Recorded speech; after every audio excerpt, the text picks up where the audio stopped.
We need to talk about Blender modeling tutorials. Everywhere I look, it's just so lifeless. There is something uncanny about a sci-fi design that is technically very proficient, but lacking in any kind of creativity or thoughtful design. Look, I'm not making this video to hate on anybody, but if your portfolio is full of stuff like this, you're just not going to get hired. It's not professional looking. So how do we get from the technical ability that's demonstrated here to the creative ability demonstrated on the front page of ArtStation? And I get it. I'm a concept artist. Not everybody's interested in concept design, but I think we can all strive to create more interesting models. What portfolio doesn't that help? A lot of these channels are great, and I've learned from them in the past. They can teach you all kinds of tips and tricks. You can add more detail and fine-tune your topology, but they're all missing something. And as a result, their models look kind of sterile, uncanny. It's hard to explain, but to get there, I think we need to go back in time. Before 3D art was even imagined, to one of my favorite study tools, a tool that gave rise to some of the greatest artists in history.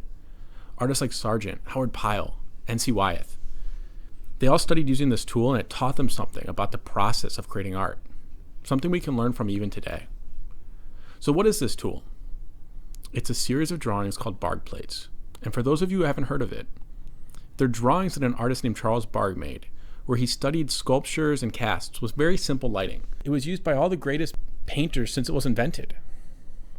Today, I'm not going to tell you about values or composition.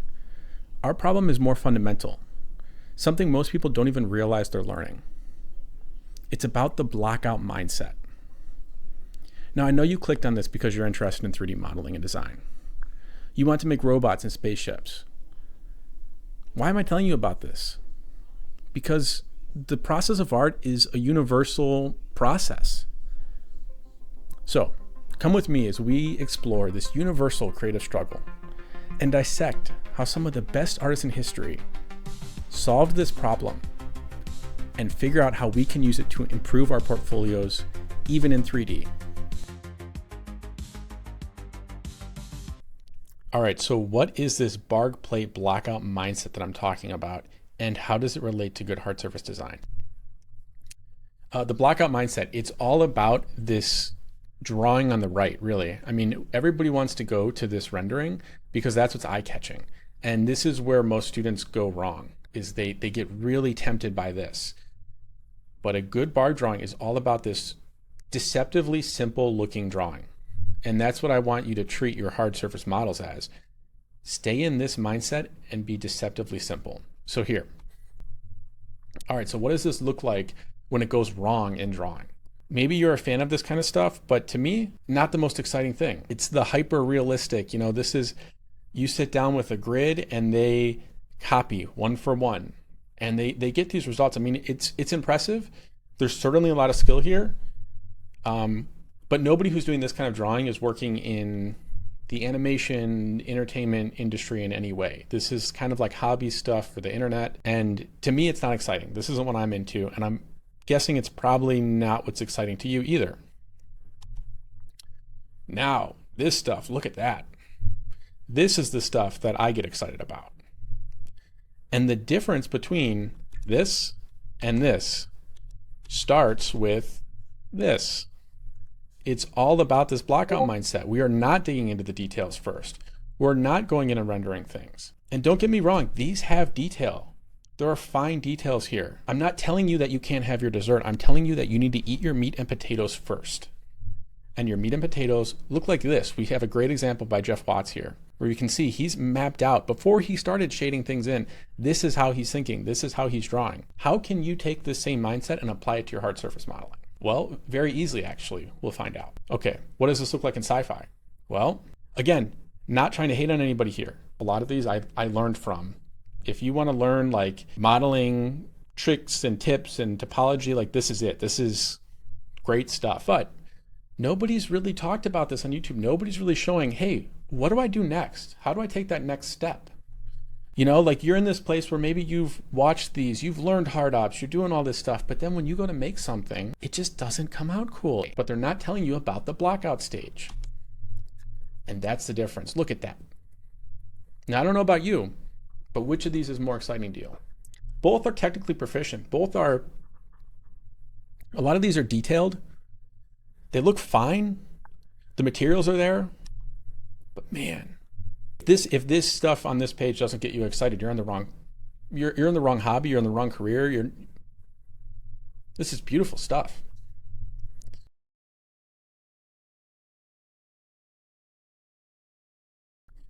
Okay, so I've gone ahead and I've modeled out all of these grenades. These are about like 15, 20-minute sketches, and I recorded the time lapse for this one, and that's what we'll be going over in the demo. But I just want to make a couple notes before we start it. First, notice nothing's merged. These things are rough. These are not final models. We have shading issues. We have booleans that are angry at us. Very, very sketchy very early on. But this is the workflow that I follow for doing everything that I was doing on Perfect Dark. It's the workflow that I follow for all my personal work. Here's something I've been working on. It's like an alien Jeep. So imagine like an alien planet where people take safaris, like a documentary team. And you can see, I mean, even simple stuff like this, it's not merged. This is all really loose, lots of booleans, and you'll see how the workflow goes once we start the time lapse. And this is the same thing I followed for all of these pieces here. You can see this, which was pretty popular in ArtStation, started out like this. This is a quick sketch, but it started out same way. So this is how I always work, and it's going to be the key to getting your designs to look believable. And yeah, let's go ahead and start the demo. Okay, so as you watch this time-lapse paint over, it's about 5x speed. This took me approximately 15 minutes to do this sketch. And I'm going to list out the tools that I was using on the screen here, but it's bevels, the bevel modifier, HardOps mirror, mesh machine and all of its associated little tools, the solidify modifier.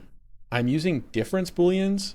I'm not using union booleans. We'll talk about that in a minute. I'm using a little bit of poly modeling.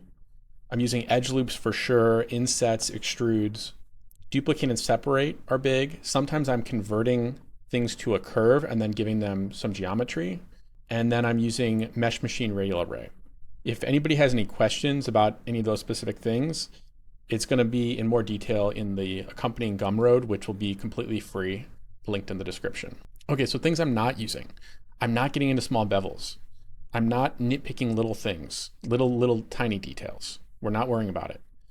I'm not doing union booleans. These complicate your topology way too much. I'm not using intersect booleans, same reason. I'm generally not doing any sub D modeling. There might be a place for this sometimes, but I would avoid it when you're doing these. I'm not really touching proportional editing. Similar to sub D, I would try to avoid it. We want to avoid having complicated heavy meshes in general. We want to kind of keep our meshes pretty simple. So I am not noodling with small bevels. These large bevels, you'll notice, I'll use them on like a Boolean cutter, or I might do a loop cut and then bevel that loop cut to get like a nice curve. But I'm not at all worried about topology. The end goal of this workflow is to spend like 80% of your time thinking and creating, and maybe 20% of the time fighting the software. So think about it like a drawing. We're not getting in there and rendering eyeballs. We're staying big picture, and we are ruthlessly avoiding anything that tempts us into this minutia. And in 3D, in drawing, minutia normally means tiny little rendering and shadows and gradients. And in this, it really means getting into all kinds of little topology and, polygon vertex kind of editing and stuff. So same idea when you're drawing. You always do the highlights last. That little last highlight on a drawing, that's the last touch. Same thing here. All right, some other notes. You'll notice I'm trying to break the grid. Something with 3D is we tend to really make things just like straight up and down parallel or straight across parallel. It's really easy to get stuck in this grid thing.